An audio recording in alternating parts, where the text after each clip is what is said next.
بسم الله الرحمن الرحيم.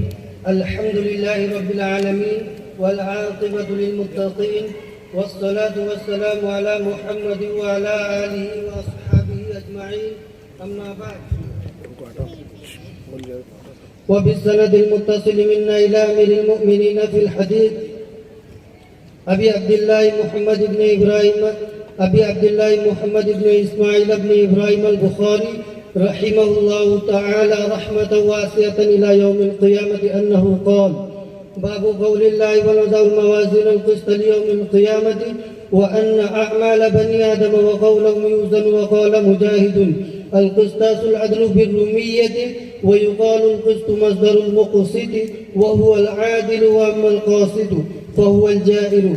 وبه قال حدثنا أحمد بن أشكاب قال حدثنا محمد بن فضيل عن عمارة بن القعقاع عن أبي زرعة عن أبي هريرة رضي الله تعالى عنه قال: قال النبي صلى الله عليه وسلم: كلمتان حبيبتان إلى الرحمن خفيفتان على اللسان ثقيلتان في الميزان، سبحان الله وبحمده سبحان الله العظيم.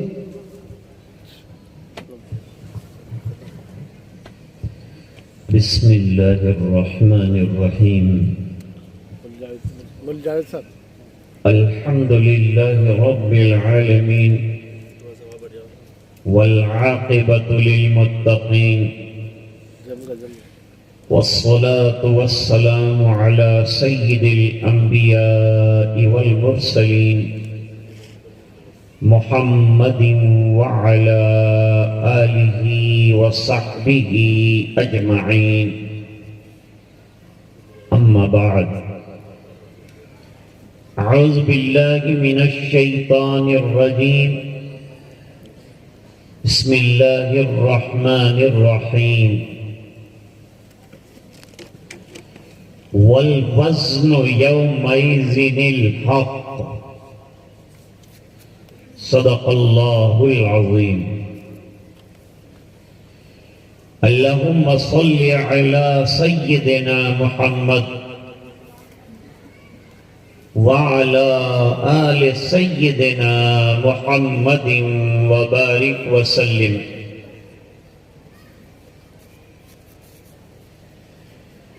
آج کے اس مبارک اجلاس میں شہنشین پر تشریف فرما اور کرسیوں پر تشریف فرما جلیل القدر علماء، طلباء عزیز، حاضرین مجلس،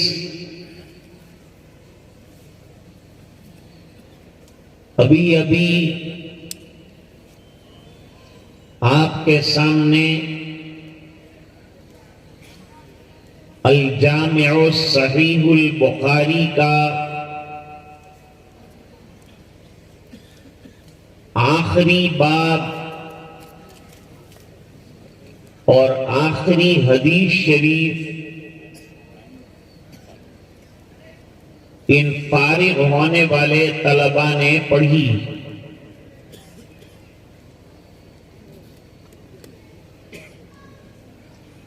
حضرت امام بخاری رحمۃ اللہ علیہ کی 16 سالہ تگ و دو کا خلاصہ اور نچوڑ آیا.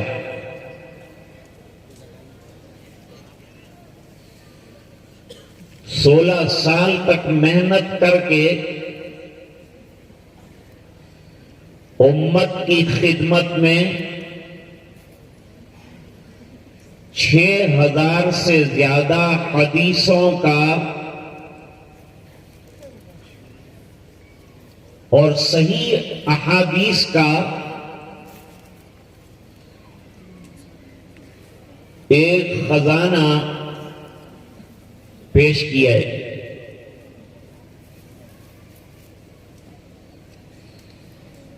بخاری شریف میں ایمان عبادات، اخلاق، معاملات، عقوبات، عقائد، احکام، زندگی کے ہر شعبے سے متعلق جو ہیں قرآنی آیات اور احادیث مبارکہ پیش کی گئی۔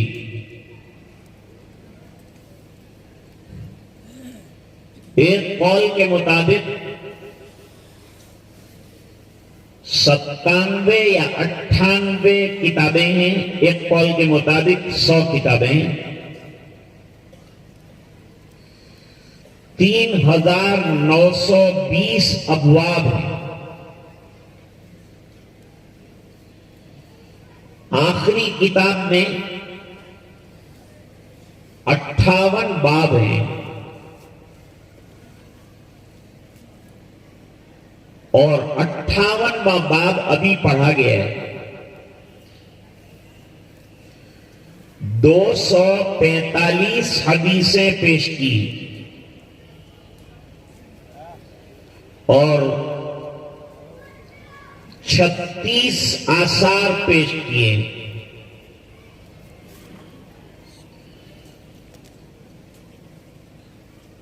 اور آیت مبارکہ سے شروع کیا ہے، یہ امام بخاری رحمت اللہ علیہ کا دستور ہے کہ جب کوئی نئی کتاب شروع کرتے ہیں تو استدلالن، استشہادن، استبراکن، ان 3 وجوہات کو سامنے رکھ کر قرآنی آیات پیش کرتے ہیں۔ قرآن کریم کی آیت پیشانی ہوتی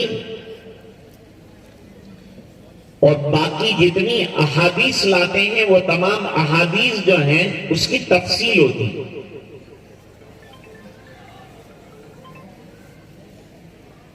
جیسے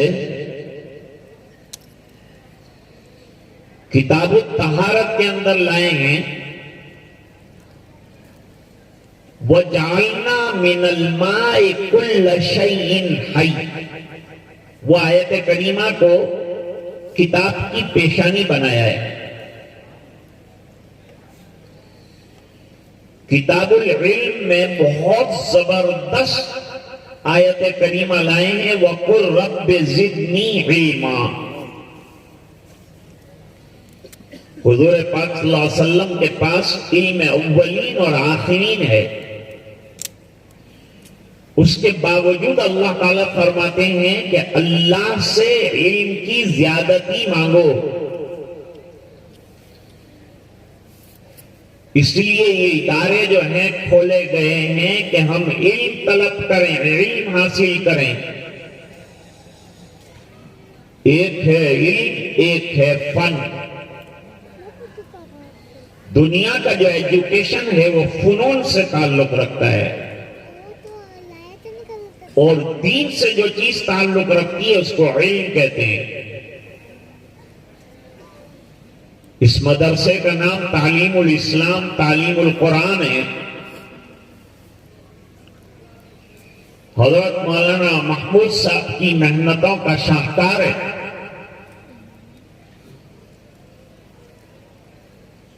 آج امت کی خدمت میں اس مدرسے نے 6 علماء کرام اور 2 حفاظ عظام پیش کیے ہیں۔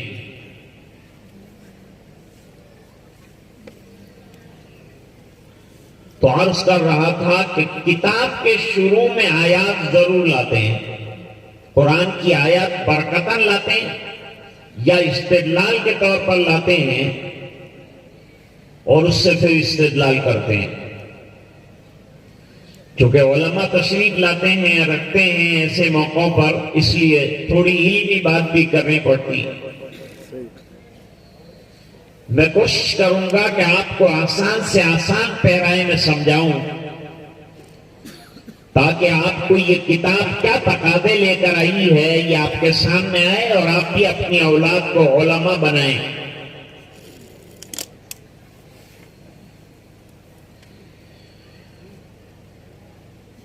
فضیلت علم میں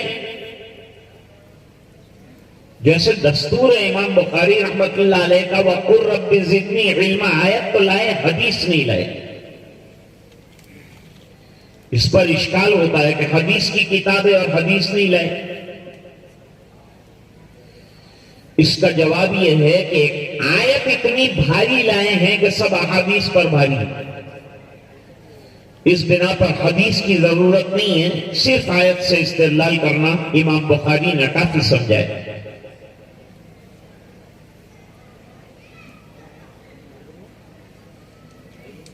آخری کتاب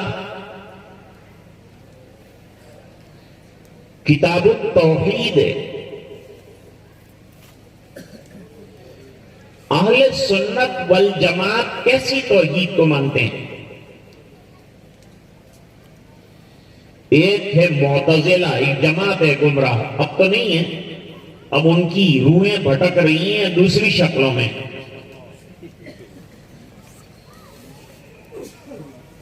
وہ یہ کہتے ہیں کہ اللہ کی ذات تو یکتا ہے، اس میں شک نہیں، لیکن ذات کے اندر صفات ملی ہوئی ہیں، صفات ذات سے الگ نہیں ہیں. اور اہل سنت والجماعت یہ کہتے ہیں اور اہل حق یہ کہتے ہیں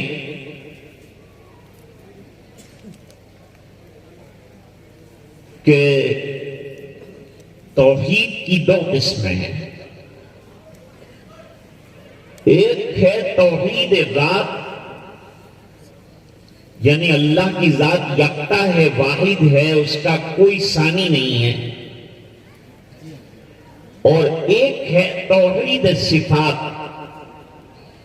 یعنی باری تعالیٰ کی کئی جو ہیں صفات ہیں، صفات سے باری تعالیٰ کی ذات کی پہچان ہوتی ہے. جہمیہ کہتے ہیں کہ اگر ہم لوگ باری تعالیٰ کے 99 نام اگر مان لیں تو 99 خدا ماننا لازم آتا ہے. اس لیے انہوں نے صفات کا انکار کیا ہے. اور امام بخاری رحمت اللہ علیہ نے آخری کتاب میں ان کے رد میں ہر باب کے اندر باری تعالیٰ کی کوئی صفت قرآن کریم سے ثابت کی اور بتلایا ہے کہ اللہ تعالیٰ کی صفات کا ذکر حدیثوں میں بھی ہے اور اللہ تعالیٰ کی صفات کا ذکر کتاب ربانی قرآن کریم میں بھی ہے. سمیع ہونا، علیم ہونا، خبیر ہونا باری تعالیٰ کی صفات ہیں. تو صفات کے ماننے سے کیا تعدد الہ یعنی کئی اللہ ماننا لازم آتا ہے؟ نہیں. جیسے ایک انسان ہوتا ہے، وہ حافظ بھی ہوتا ہے، قاری بھی ہوتا ہے، عالم بھی ہوتا ہے، مفتی بھی ہوتا ہے، محدث بھی ہوتا ہے، فقیہ بھی ہوتا ہے. تو کیا یہ الگ الگ ہوئے؟ نہیں، یہ ایک انسان کی الگ الگ خوبیاں ہیں. اتنی خوبیاں ہیں اس کے اندر، انسان کو پہچانا جائے گا کہ یہ اتنی خوبیوں کا حامل ہے. اس طرح اللہ تعالیٰ کی شؤون بے شمار ہے. کل یوم ہوا فی شان، باری تعالیٰ کی شؤون بے شمار ہیں، لیکن چند کا تذکرہ حدیث کے اندر آیا ہے. اس سے تعدد الہ لازم نہیں آتا. مولانا یوسف صاحب، میں نے کل کہا تھا کہ جہم ابن صفوان کے بارے میں جو ایک فرقہ تھا جہمیہ، جس کے رد میں امام بخاری رحمت اللہ علیہ یہ کتاب لائے ہیں اور صفات باری تعالیٰ کو ثابت کیا. پوری کتاب کے اندر امام بخاری نے کیا کیا ہے؟ پوری کتاب میں امام بخاری رحمت اللہ علیہ نے باطل فرقوں کو رد کیا ہے اور احقاق حق فرمایا ہے اور اس بات فرمایا ہے کسی نہ کسی چیز کا، اور اس کو حدیث کی روشنی میں دلائل سے ثابت کیا ہے. پوری کتاب میں یہی کرتے رہے. معتزلہ کو رد کیا اور قدریہ کو رد کیا، جبریہ کو رد کیا ہے، مرجیہ کو رد کیا ہے، کرامیہ کو رد کیا ہے، خوارج کو رد کیا ہے، شیعہ کو رد کیا ہے، سب حدیث اور قرآن کی روشنی میں رد کرنا، یہ امام بخاری رحمت اللہ علیہ نے بیڑا اٹھایا تھا۔ علماء نے ایک بہت کام کی بات کی کہ امام بخاری رحمت اللہ علیہ نے کئی فرقوں کا تنہا مقابلہ کیا۔ خلق قرآن کا مسئلہ ہوا تھا، اس میں بھی معتزلہ کے ساتھ بڑا مقابلہ رہا۔ تو اتنے فرقوں کا اکیلے ہاتھ سے رد کر کے اس کے دلائل ہمارے لیے جمع کر دیے، اور گویا یہ بتایا کہ ہر زمانے میں جب باقی فرقے اٹھیں گے تو میری کتاب کی روشنی میں ان کو رد کرنا ہے، ان کی مخالفت اور ان کا مقابلہ کرنا ہے، اور وہ فتنوں کو ختم کر کے اسلام کی سالمیت اور عقیدہ صحیحہ کو اجاگر کر کے دنیا کے سامنے پیش کرنا ہے۔ یہ ہر عالم کا فریضہ ہے، اور اس کے لیے اس کے پاس اگر اور کوئی کتاب نہ ہو تو 2 کتابیں کافی ہے، قرآن کریم، ایک حضرت امام بخاری کی جامع۔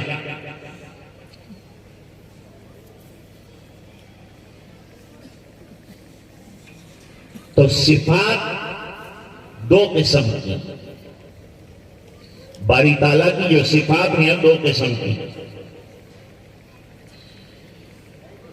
ایک صفت جو ہے وہ باری تعالیٰ کی ذاتی صفات ہے، صفات ذاتیہ کہتے ہیں۔ دیکھو غور سے سننا، عقیدے کا مسئلہ ہے۔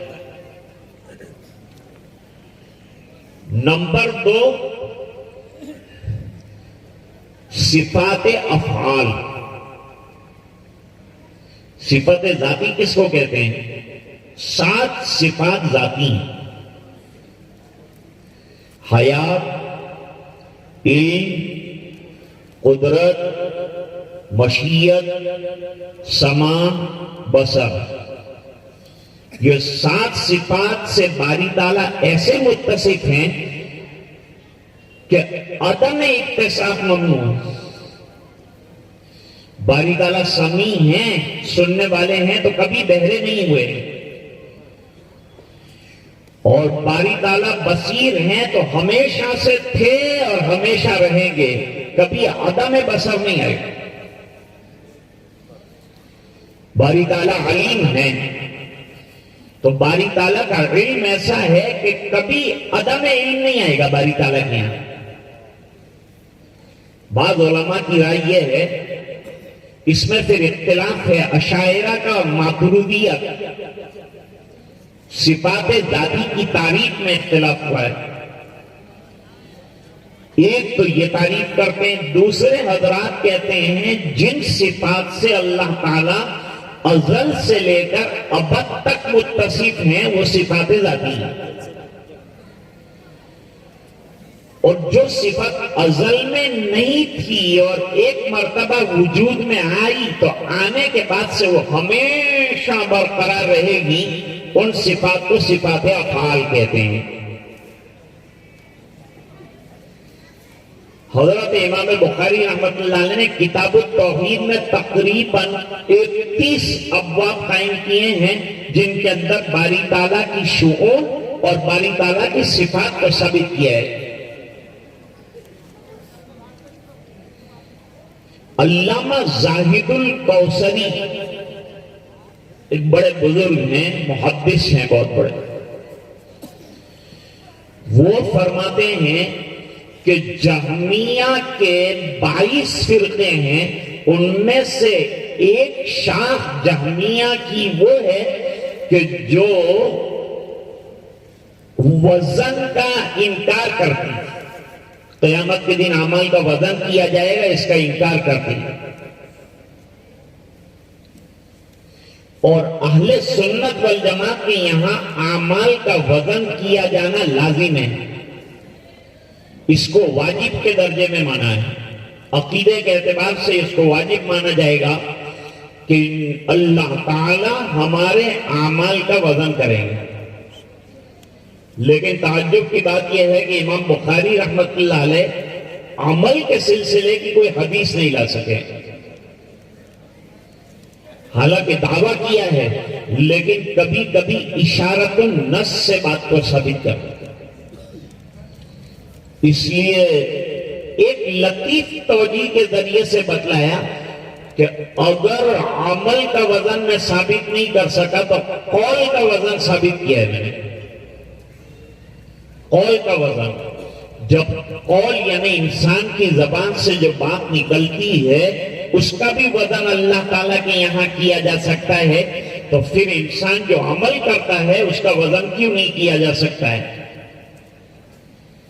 یہ حضرت امام بخاری رحمت اللہ علیہ کا لطیف استدلال ہے. اور امام بخاری کی جو استدلالات ہیں جو انتہائی غامض اور لطیف ہیں، اسی کی تگ و دو میں شارحین جو ہیں وہ پریشان رہتے ہیں. 100 سے زیادہ شرحیں ہیں بخاری شریف کی اور حواشی بھی بے شمار ہیں. خود امام بخاری رحمت اللہ علیہ نے 35 کتابیں لکھی ہیں. ان میں سے قضائے صحابہ اور تابعین تو رات کو روشنی اور چراغ جلانے کے پیسے نہیں تھے تو چاند کی روشنی میں لکھی.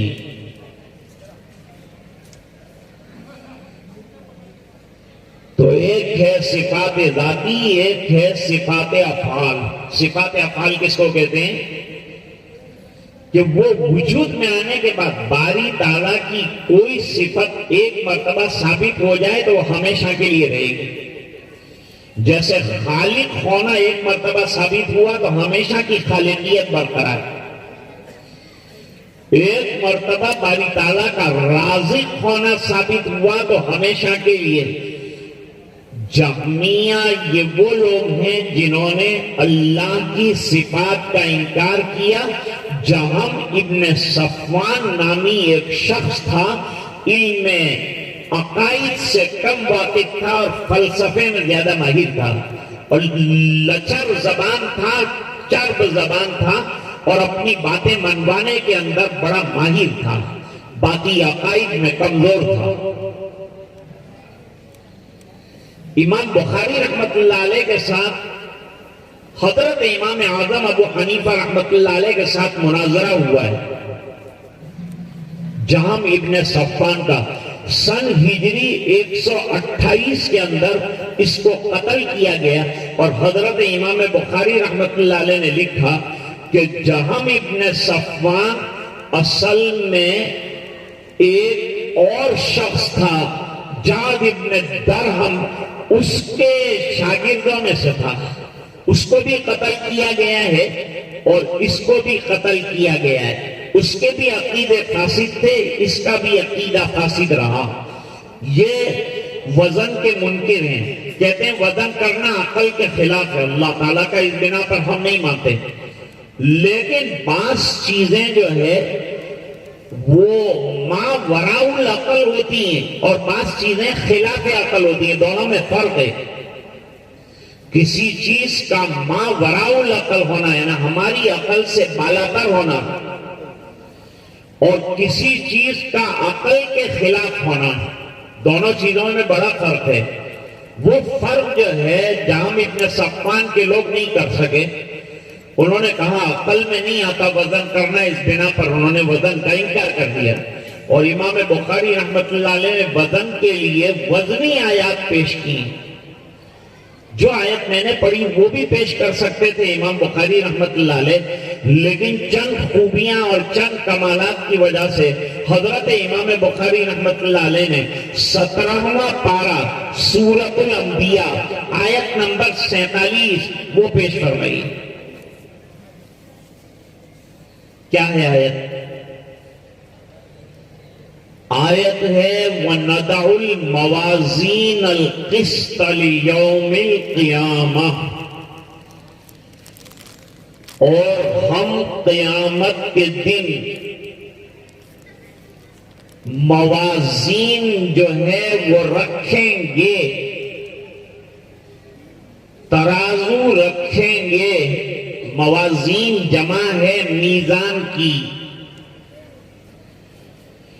لیوم القیامہ اے فی یوم القیامہ، لے جو ہے لام جو ہے فی کے معنی میں ہے. قیامت کے دن اعمال کا وزن کیا جانا طے ہو گیا. میزان لگائی جائے، اور یہاں جمع کا صیغہ لائیں موازین. ایک واقعہ آپ کو حدیث شریف کا سناؤں جس میں حضور نے اس آیت کا استعمال فرمایا.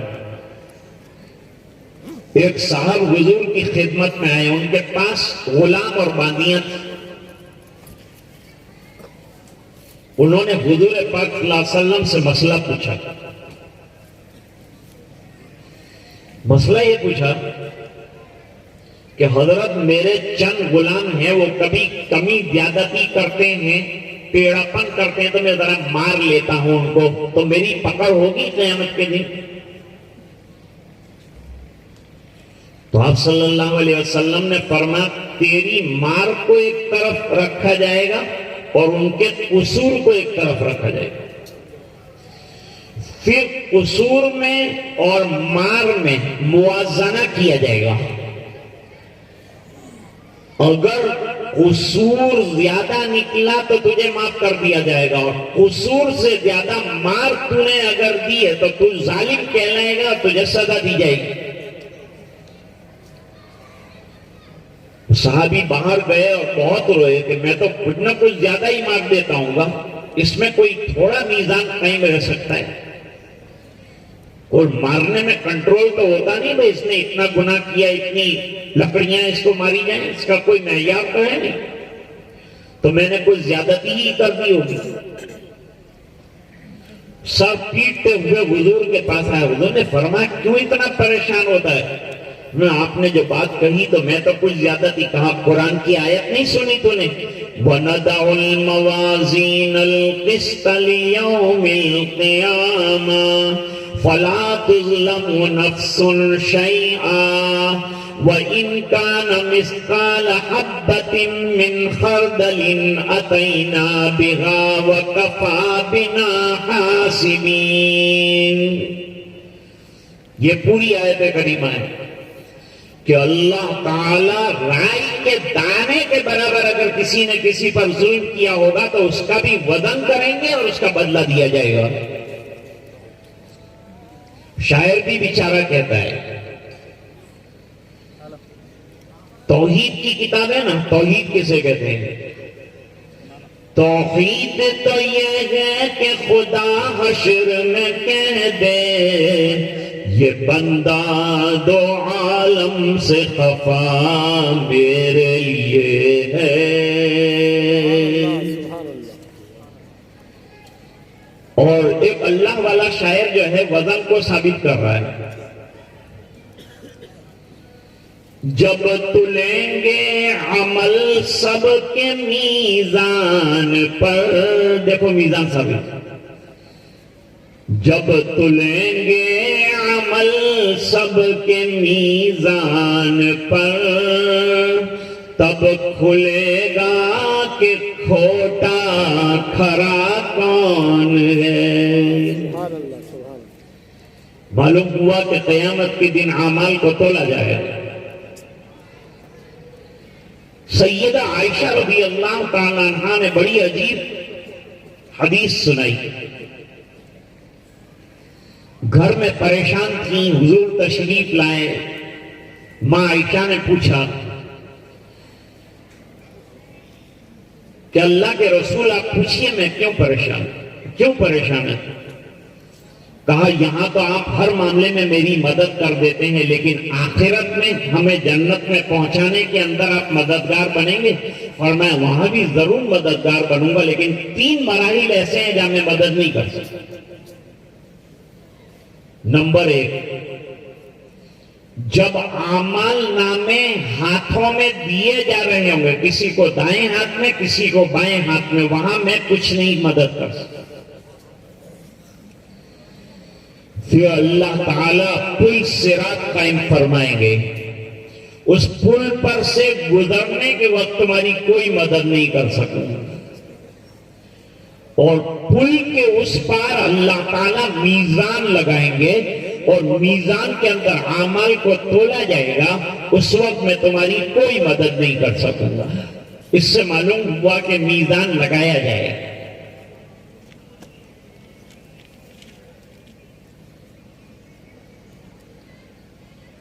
امام بخاری رحمت اللہ علیہ نے یہ آخری کتاب جو پیش فرمائی ہے اس کے بارے میں ابو یوسف یعقوب لاہوری رحمت اللہ علیہ وہ فرماتے ہیں کہ امام بخاری رحمت اللہ علیہ نے سب سے اخیر میں علم کلام کو پیش کیا ہے. علم کلام کس کو کہتے ہیں؟ جس کے اندر عقائد کی بحث ہوتی ہے اسے علم کلام کہتے ہیں.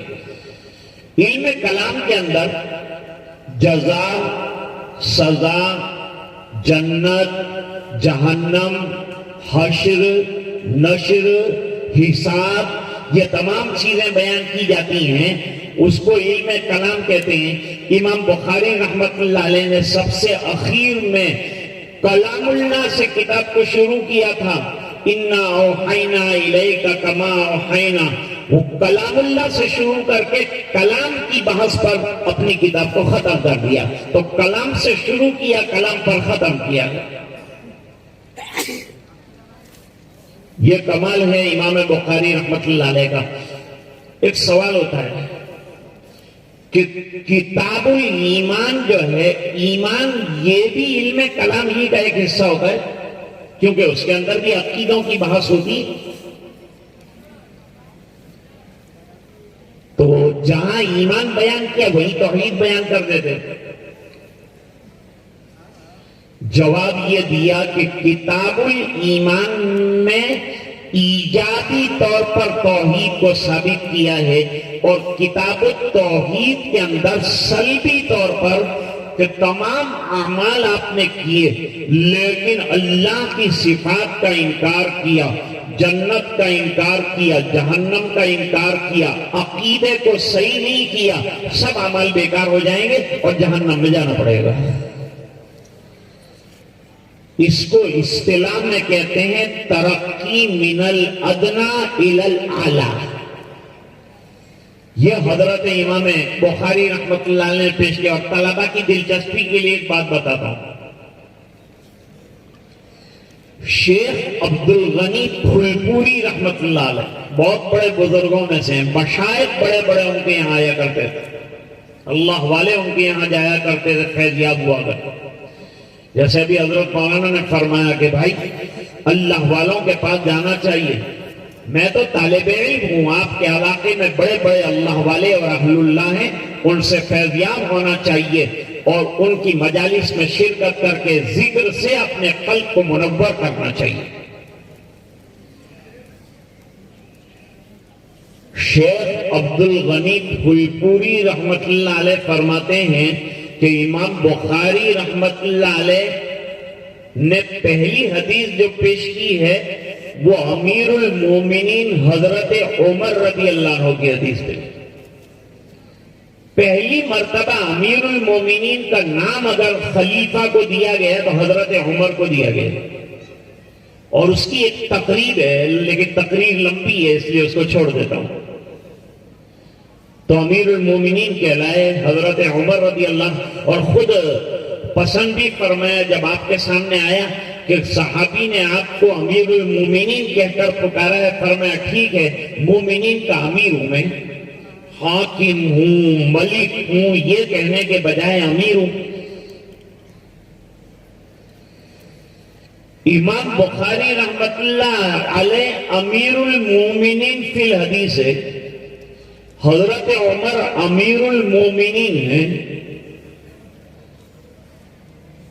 تو اب طالب علم پہلی حدیث میں امیر المومنین پڑھ کر کہیں دماغ کے اندر امیر المومنین بننے کے خواب نہ دیکھنے لگے. اس بنا پر امام بخاری رحمت اللہ علیہ نے آخر میں فقیر صحابی کی روایت پیش کی ہے کہ بدا اسلام غریبہ و سیعود غریبہ. ابو ہریرہ بیچارے بالکل غریب الدیار تھے، ان کو سامنے رکھو. سبحان اللہ. بہت خوب. شاہ حکیم اختر صاحب رحمت اللہ علیہ فرماتے ہیں کہ حضرت امام بخاری رحمت اللہ علیہ نے سب سے اخیر میں تسبیح پیش فرمائی. تسبیح کون سی پیش کی ہے؟ سبحان اللہ و بحمدہ سبحان اللہ العظیم. اس میں سبحان اللہ 2 مرتبہ لائے.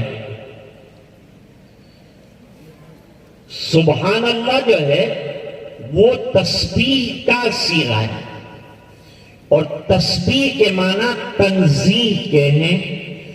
اور باری تعالیٰ کی صفات 2 قسم کی ہے، صفات جلالیہ اور صفات اکرامیہ. تبارک اسم ربک ذو الجلال والاکرام. تو سبحان اللہ کے اندر تو جلال ہے، تنزیہ ہے، باری تعالیٰ کی شان کے خلاف جو بولے اس کو بالکل ختم کیا ہے سبحان اللہ نے. اور حمد کے اندر کہ جب کوئی برائی کوئی عیب اللہ کی ذات میں نہیں ہے تو پھر کیا ہوگا؟ بے عیب ہوگا. تو جو بے عیب ہوگا وہ تعریف کے لائق ہوگا کہ نہیں؟ اس بنا پر فرمایا وَبِحَمْدِهِ، یہ صفت کرام یا اکرام میں سے. دیکھو قرآن کی آیت میں ہے تبارک اسم ربک ذو الجلال، سبحان اللہ کے اندر جلال، والاکرام وبحمدہ. اب سبحان اللہ کے اندر باری تعالیٰ کے تمام عیوب کی نفی کر دی، اور حمد کے اندر باری تعالیٰ کی تمام صفات کمالیہ کا اثبات کر دیا. یہ دونوں کو ملائیں گے تو بن جائے گا لا الہ الا اللہ. یہ دونوں کو ملانے سے بنتا ہے لا الہ الا اللہ. گویا سبحان اللہ و بحمدہ یہ لا الہ الا اللہ کی دوسری تعبیر ہے. امام بخاری رحمت اللہ علیہ ایک بات بتانا چاہتے ہیں. وہ یہ بات بتانا چاہتے ہیں امام بخاری رحمت اللہ علیہ کہ اگر دنیا سے جاتے جاتے کسی نے اللہ کی بزرگی کسی اور صیغے سے بیان کر لی تو پھر بھی وہ ایمان پر جانے والا مانا جائے گا. لا الہ الا اللہ نہ پڑھ سکا بلکہ سبحان اللہ پڑھ لیا اس نے اور دنیا سے چلا گیا تب بھی کلمے پر دنیا سے جانے والا مانا جائے گا. حالانکہ اس کی زبان پر لا الہ الا اللہ جاری نہیں ہو، لیکن لا الہ الا اللہ کی تصدیق دل کے اندر موجود ہے. اس کی تصدیق چاہیے دل میں اور زبان پر اقرار چاہیے. محدثین کے یہاں ایمان مرکب ہے اور متکلمین کے یہاں ایمان بسیط ہے. تصدیق قلبی اور معرفت کا نام ہے، اور محدثین کہتے ہیں 3 چیزوں سے مل کر بنتا ہے ایمان مرکبات میں سے. یہ بحث تو کتاب الایمان میں آپ حضرات نے پڑھی ہوگی اور بھول بھی گئے ہوں گے.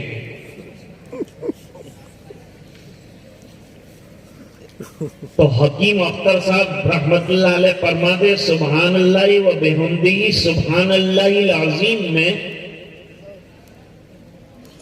3 نعمتیں اللہ تعالیٰ بندوں کو دے رہے ہیں. جب بہت کثرت کے ساتھ سبحان اللہ پڑھے گا اور اللہ کی تسبیح بیان کرے گا تو اللہ تعالیٰ تسبیح پڑھنے والے کو یہ نعمت دیں گے کہ لوگ اپنی زبان سے اس کی تعریف کریں. اس نے اللہ کی تعریف کی تو اللہ بدلے کے اندر اس کی تعریف لوگوں سے کروائے گا. اور دوسری چیز باری تعالیٰ کی حمد کرتے کرتے یہ محمود بنے. یہ حامد ہے نا، حمد کرنے والا حامد ہے. حامد جو ہے حمد کرتے کرتے محمود بن جائے گا. تو بھائی تسبیح پڑھتے پڑھتے لوگوں کی زبان پر تعریف آ جائے گی، حمد کرتے کرتے لوگوں کی نگاہوں میں محمود بن جاؤ گے تو تمہارے اندر کہیں بڑائی پیدا نہ ہو جائے. اپنی تواضع اور عاجزی کا خیال رکھنے کے لیے حضرت امام بخاری رحمۃ اللہ علیہ نے کہا کہ دیکھو ابو ہریرہ کے اندر کیسی تواضع ہے، ایسی تواضع تمہارے اندر ہونی چاہیے.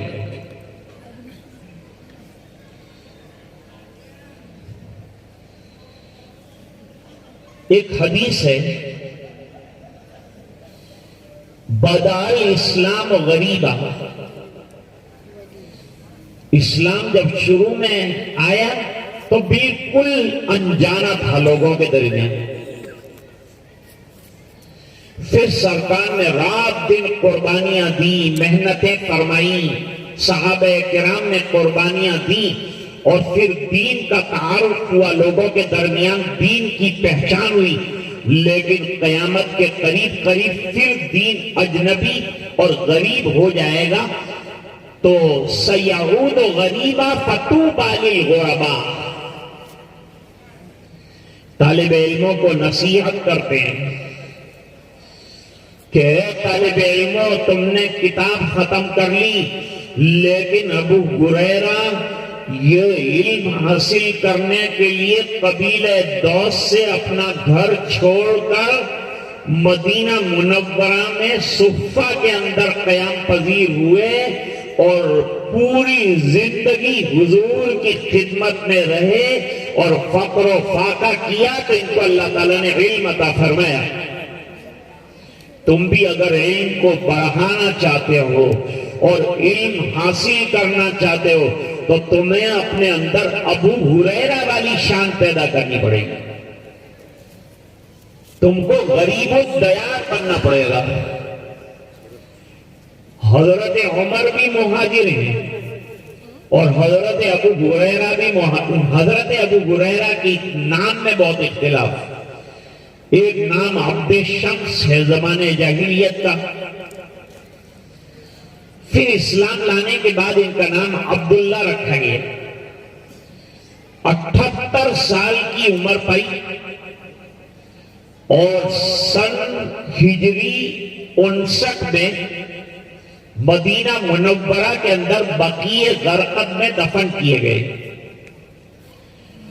اور 5374 احادیث حضرت ابو ہریرہ نے امت کی خدمت میں پیش کی. بڑی قربانیاں ہیں حضرت ابو ہریرہ رضی اللہ تعالیٰ عنہ. پہلے سے ابو ہریرہ رضی اللہ تعالیٰ عنہ کا حافظہ میموری بہت قوی تھی، اور بعد میں جب حضور نے توجہ فرمائی تو ان کی میموری اور ان کا حافظہ اور بھی زیادہ قوی ہو گیا ہے. اب ایک سند کا لطیفہ بھی سناتا ہوں. پہلی حدیث جو حضرت امام بخاری رحمۃ اللہ علیہ نے پیش فرمائی وہ حدیث غریب ہے. حضرت عمر سے چند لوگوں تک وہ غرابت چلی آئی ہے، پھر وہ غرابت ختم ہو گئی، لیکن ایک مرتبہ ثابت ہوا کہ لیکن حدیث غریب جو ہے قابل استدلال ہے اور حجت ہے. غریب ہونے سے حدیث کی صحت میں فرق نہیں آتا. پہلی حدیث غریب لائیں. آخری حدیث جو حضرت ابو ہریرہ کی پیش کی ہے محدثین کے جائزے کے مطابق وہ بھی غریب ہے. غریب ایسی حدیث، غریب اس کو نہیں کہتے ہیں اس کے بعد پیسے نہ ہو. حدیث غریب اس کو کہتے ہیں کہ روایت میں راوی جو ہے منفرد کسی جگہ رہ جائے اس کو غریب کہتے ہیں. تو انفرادیت تھی. آخری حدیث میں بھی غربت ہے، غرابت ہے. پہلی حدیث بھی غریب ہے. اس لیے امام بخاری رحمت اللہ علیہ گویا بدال اسلام و غریبہ کی طرف اشارہ کرنے کے لیے حدیث غریب لائے. اب سند کا دوسرا لطیفہ ہے. پہلے ایک بات اور بتا دوں، یہ علمی بات ہے. سبحان اللہ و بحمدہ سبحان اللہ العظیم حضرت امام بخاری رحمۃ اللہ علیہ نے جلد ثانی میں 3 مرتبہ پیش کی. ایک کتاب الدعوات میں ہے، ایک ایمان میں ہے، اور ایک کتاب التوحید میں ہے. آخری حدیث پیش کی، سبحان اللہ و بحمدہ سے نقل کرنے والے پہلی حدیث امام بخاری کے استاد زہیر ابن حرب ہیں، جنہوں نے یہ حدیث امام بخاری کو سنائی ہے. دوسرے ایک بہت بڑے محدث ہیں جن کا نام قتیبہ ابن سعید، انہوں نے بھی یہ حدیث امام بخاری رحمۃ اللہ علیہ کو سنائی. اور تیسرے نمبر پر احمد ابن اشکاب، انہوں نے جو ہے امام بخاری کو یہ حدیث سنائی. سوال ہوتا ہے کہ ان حضرات کی روایت نہیں لائے اور احمد ابن اشکاب کی روایت کیوں لائے؟ اخیر میں حضرت مولانا محمد تقی عثمانی دامت برکاتہم العالیہ نے تقریر بخاری میں فرمایا کہ چونکہ یہ سب سے اخیر میں تسبیح کی یہ حدیث حضرت امام بخاری رحمۃ اللہ علیہ نے احمد ابن اشکاب جو آپ کے استاد ہیں ان سے سنی، اس لیے اخیر میں ذکر فرمائی، اس لیے اخیر میں لائے. یہ حدیث اور طریقے سے بھی مروی ہے، سبحان اللہ العظیم سبحان اللہ و بحمدہ. اس میں سبحان اللہ 2 مرتبہ لائے. سبحان اللہ 2 مرتبہ لانے کی وجہ یہ ہے کہ ایک مرتبہ یہ جملہ کہنے سے میزان عمل صالح کا پلڑا بھر جاتا ہے اور وزندار بن جاتا ہے، تو اللہ ایک مرتبہ ہونٹ اور زبان پھڑپھڑانے پر اتنا بڑا اجر دیتے ہیں. تو سبحان اللہ نہ کہا جائے تو کیا کہا جائے؟ اس بنا پر 2 مرتبہ سبحان اللہ لائے.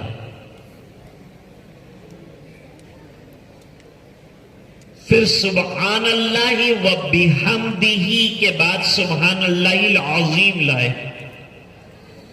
اخیر میں باری تعالیٰ کی صفت عظمت جو ہے اس کا تذکرہ فرمایا اور اس کو ذکر فرمایا.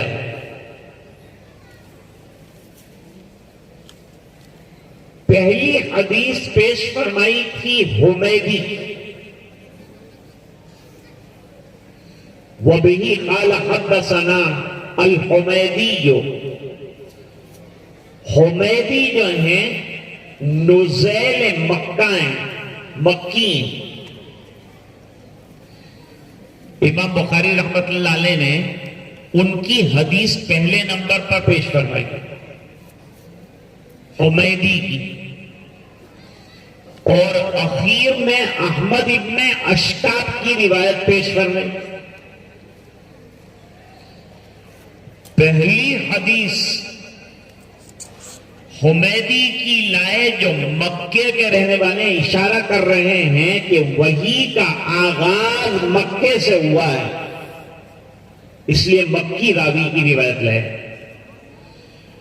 اور حمیدی جو ہیں حضر موت کے اور یمن کے قریب کے رہنے والے ہیں، اگرچہ اخیر میں وہ کوفہ کی طرف منتقل ہو گئے تھے. اور عجیب بات یہ ہے کہ آخری حدیث جو حضرت امام بخاری رحمۃ اللہ علیہ نے پیش فرمائی ہے اس کے سب راوی حضرت ابو ہریرہ کو چھوڑ کر کوفی ہیں، کوفہ کے باشندے ہیں یا کوفہ میں رہتے تھے، ان کی روایتوں کو لائیں. اور حضرت علی رضی اللہ تعالیٰ عنہ کوفہ میں منتقل کر لیا تھا خلافت کو انہوں نے، اور دارالسلطنت جو ہے مدینے کو چھوڑ کر وہ کوفہ چلے گئے تھے اور کوفہ کو پائے تخت بنایا تھا. کوفہ علم کا مرکز ہے، اسی مرکز سے حضرت امام اعظم ابو حنیفہ رحمۃ اللہ علیہ اٹھے ہیں. احمد میں مادہ ہے حمد کا، حمد کا معنی اللہ کی تعریف، اور حمید کے اندر بھی مادہ ہے حمد کا، اس میں بھی مادہ حمد کا، اس میں بھی مادہ حمد کا۔ امام بخاری رحمت اللہ علیہ اشارہ کرتے ہیں دو حمد لا کر دارالحمد کی طرف، جنت کا ایک نام دارالحمد ہے۔ اللہ کی تعریف والا گھر جو بہت زیادہ اللہ کی حمد کرے گا، اللہ تعالیٰ اس کو مقام محمود اور حمد والی جگہ یعنی جنت کے اندر پہنچا دیں گے۔ اور حمد سے نکلتا ہے محمود۔ امام بخاری رحمت اللہ علیہ فرماتے ہیں میں نے اللہ کی حمد سے کتاب کو شروع کیا اور اللہ کی حمد پر کتاب کو شروع کیا، اور جو بھی اللہ کی حمد کرتا ہے اس کا انجام اچھا ہوتا ہے، جیسے میری کتاب کا انجام اچھا ہوا۔ تو اگر چاہتے ہو کہ تمہارا انجام اچھا ہو جائے، تمہارا خاتمہ ایمان پر ہو جائے، جو بڑی بات ہے، تو پھر ایک ہی کام کرو، عبادت کی پابندی کرو، اتباع سنت کرو۔ خود امام بخاری رحمت اللہ علیہ بہت بڑے متبع سنت رہے ہیں۔ دو واقعات سناتا ہوں۔ نمبر 1، حضور پاک صلی اللہ علیہ وسلم نے ایک مرتبہ بال کٹوائے۔ آج کل تو فیشنیبل بال کاٹے جاتے ہیں، یہاں سے کچھ چھوٹے لیے جاتے ہیں، ادھر سے کچھ لیے جاتے ہیں، بیچ میں سے کچھ لیے جاتے ہیں۔ یہ طریقہ جوانوں کا بالکل غلط ہے، اس کو چھوڑنا چاہیے۔ اور حضور نے جو طریقے بتائے ہیں بال کاٹنے کے، جب کاٹو تو ہر طرف سے برابر کاٹو، کہیں سے اونچا کہیں سے نیچا نہیں۔ یہ ہے بال کاٹنے کا صحیح طریقہ۔ اور داڑھی کو تو چھیڑو ہی مت، اس کو رہنے دو، یہ سرکاری چیز ہے، یہ آپ کا اپنا گارڈن نہیں ہے کہ جیسا جہاں گھاس کاٹ دیا۔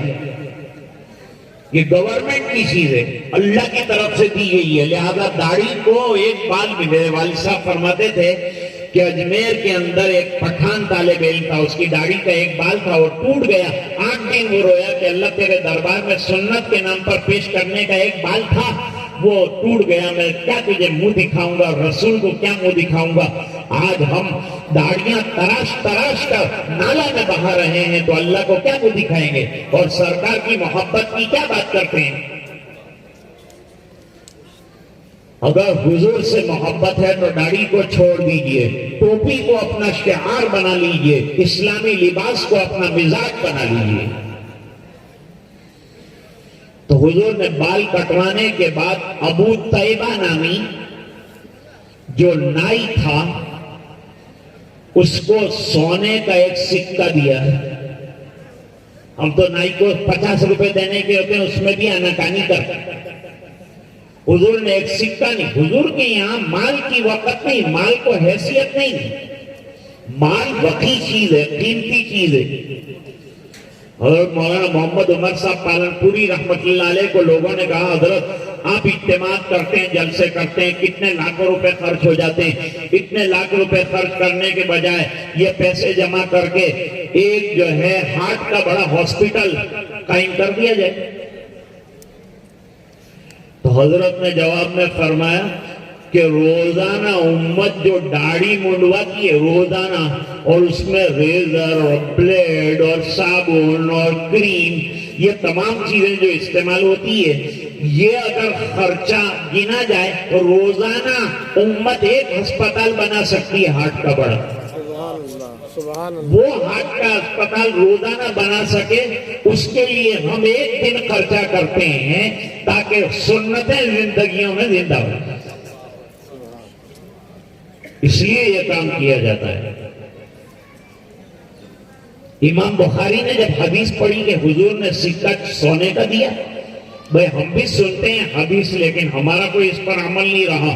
امام بخاری نے بال کٹوائے، اور بال کٹوانے جب کٹا لیے تو ایک سونے کا سکہ بال کاٹنے والے کو دیا اور فرمایا میرے دل میں تمنا تھی کہ حضور کی اس سنت پر میں عمل کر لوں، اگرچہ اس میں پیسہ جائے گا، پیسہ جائے لیکن سرکار کا دامن نہ جائے۔ اس بنا پر میں نے سنتوں پر عمل کرنے کے لیے یہ کام کیا۔ جہاد مسنون ہے، حضور تشریف لے گئے اللہ کے راستے کی محنت میں، جہاد کے لیے تشریف لے گئے۔ امام بخاری رحمۃ اللہ علیہ جو فارغ وقت قرآن کی تلاوت اور احادیث کے لکھنے کے بعد بچ جاتا تھا، اس میں تیر اندازی کی مشق کرتے تھے اور فرمایا اس لیے کرتا ہوں کہ حضور کی سنت ہے۔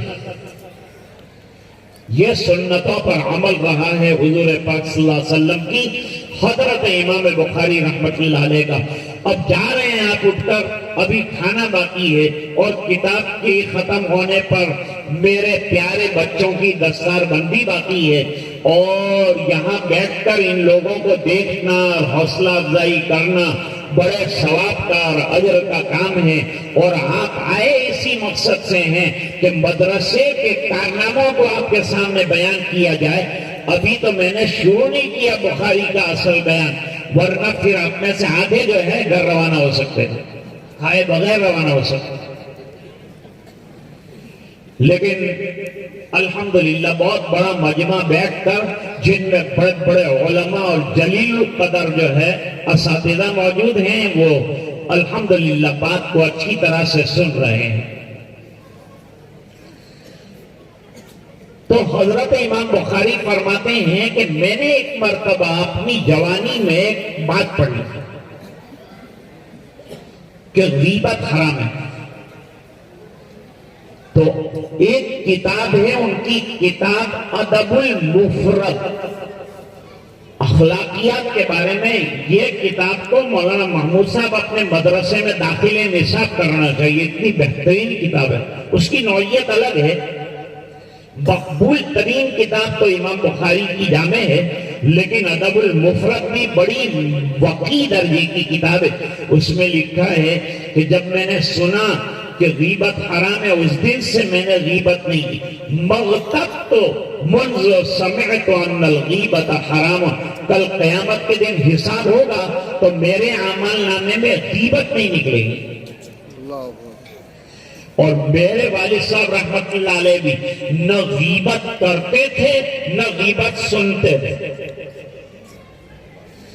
جہاں کوئی آگے بیٹھا تھوڑی دیر بات کرتا تھا اور بات کرنے کے بعد پھر وہ دھیرے سے شروع کرتا تھا کہ حضرت فلان آدمی نے یوں کہا، تو میرے والد صاحب کہتے تھے کہ آپ کا ٹائم بہت قیمتی ہے، جلدی تشریف لے جائیے۔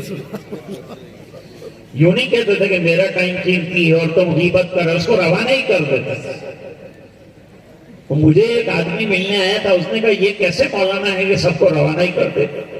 میں نے کہا تم نے کیا کیا تھا؟ تو کہا میں وہ ایک آدمی کا حال بیان کر رہا تھا۔ میں نے کہا تم غیبت کر رہے تھے اس لیے تم کو روانہ کیا۔ تو بڑے امام بخاری رحمت اللہ علیہ سنتوں کے پابند رہے ہیں۔ آج کے سبق میں کل میں نے ایک ہی چیز ہے، مولانا یوسف صاحب سو گیا؟ سو مت، ابھی میں کتنے دن سے جاگ رہا ہوں ادھر۔ اور کل میں نے کہا تھا، کل کیا کہا تھا؟ میں نے یہ کہا تھا کہ بخاری شریف کے ختم پر عوام کو زیادہ پلنے نہیں پڑتی علمی باتیں۔ تو 3 سبق یاد کر کے جب، نمبر 1، اعمال کے قبول ہونے کے لیے اخلاص شرط ہے۔ اخلاص نیت، اس لیے نیت کی پہلی حدیث امام بخاری لائے کہ اپنی نیت کو خالص کر کے بیٹھو، سنو، عمل کرو، جو بھی عمل کرو اس کے اندر اخلاص ہونا چاہیے۔ اخلاص سے عمل میں وزن پیدا ہوتا ہے۔ نمبر 2،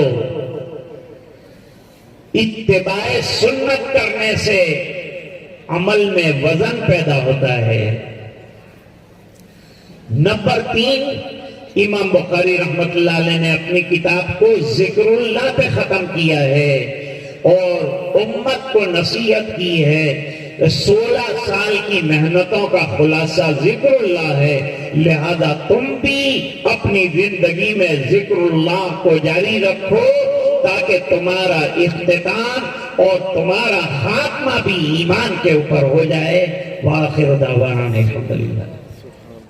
اللہ کی نعمت ہے، اس کا صحیح استعمال ہو اور اس پر اللہ کا شکر ادا کیا جائے، مدرسے کے لیے دعائیں کی جائے اور اپنی اولاد کو مدرسے میں بھیجا جائے تاکہ یہ تمام بچے جو جنریشن ہمارا ہے وہ آئندہ دین اور دنیا دونوں کی تعلیم یہاں دی جا رہی ہے اس سے آراستہ ہو جائیں۔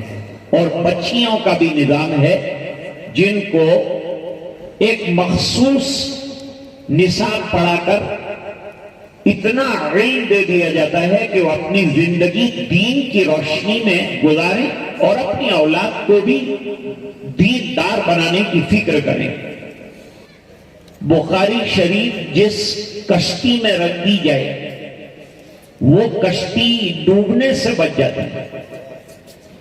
میں اس پر ایک بات اور عرض کرتا ہوں، وہ یہ ہے کہ جو بھی بخاری شریف کی حدیثوں کو اپنی زندگی کا معیار بنائے گا اس کی زندگی کی کشتی بھی ڈوبنے سے بچ جائے گی۔ آج اللہ تعالیٰ نے ہمیں موقع دیا ہے کہ ہم حضرت امام بخاری رحمت اللہ علیہ کو خراج عقیدت پیش کریں، ان کے لیے دعائیں کریں، شارحین کے لیے دعائیں کریں، محشین کے لیے دعائیں کریں، جو پڑھا رہے ہیں ان کے لیے دعائیں کریں، جو پڑھ رہے ہیں ان کے لیے دعائیں کریں، جو مدرسوں میں پڑھایا جا رہا ہے ان کے لیے دعائیں کریں، تاکہ یہ قلعے اور یہ پاور ہاؤس اور یہ اسلامی لابیاں جو ہے وہ اچھی طرح سے برقرار رہ کر دین کی خدمت میں رہے۔ اکولا مدرسے کا ایک طالب علم زیر حراست ہے، اس کے لیے دعا فرمائیں کہ اللہ تعالیٰ قید و بند کی صعوبت سے رہائی نصیب فرمائے اور عزت کے ساتھ اس کو گھر پر پہنچائے۔ ایک بچہ انتقال کر گیا جو دورے میں تھا، اس کی مغفرت کے لیے دعا فرمائیں اور والدین کے لیے صبر اور ہمت کی دعا فرمائیں۔ اللہم لک الحمد کما ينبغی لجلال وجہک وعظیم سلطانک۔ اللہم صل علی سیدنا محمد کلما ذکرہ الذاکرون وکلما غفل عن ذکرہ الغافلون۔ ربنا آتنا فی الدنیا حسنہ وفی الآخرة حسنة وقنا عذاب النار وادخلنا الجنة مع الأبرار یا عزیز یا غفار۔ اللہم انا نسألک علما نافعا وعملا صالحا ورزقا واسعا شفاء من كل داء۔ اللہم اشف علالنا واسقامنا، اللہم اشف مرضانا ومرضى المسلمین وارحم موتانا وموتى المسلمین۔ اللہم انا نسألک العفو والعافیہ والمعافاة الدائمة فی الدین والدنیا والآخرہ۔ توفنا مسلمین والحقنا بالصالحین غیر خزایا ولا ندامہ ولا منین۔ یا احد الصمد الذی لم یلد ولم یولد ولم یکن له کفوا احد۔ اللہم انا نسألک رضاک والجنہ ونعوذ بک من سخطک وغضبک والنار۔ ربنا اغفر لنا ولإخواننا الذين سبقونا بالإيمان ولا تجعل في قلوبنا غلا للذين آمنوا ربنا إنك رؤوف رحيم۔ اللهم إنا نعوذ بك من جهد البلاء ودرك الشقاء وسوء القضاء وشماتة الأعداء۔ اللهم ارفعنا البلاء والوباء والربا والزنا والزلازل والمحن وسوء الفتن ما ظهر منها وما بطن عن بلدنا هذه خاصة وعن سائر بلاد المسلمين عامة يا رب العالمين۔ اے اللہ ہمارے گناہوں کو معاف فرما، خدائیوں سے درگزر فرما، اپنا فضل اور کرم شامل حال فرما۔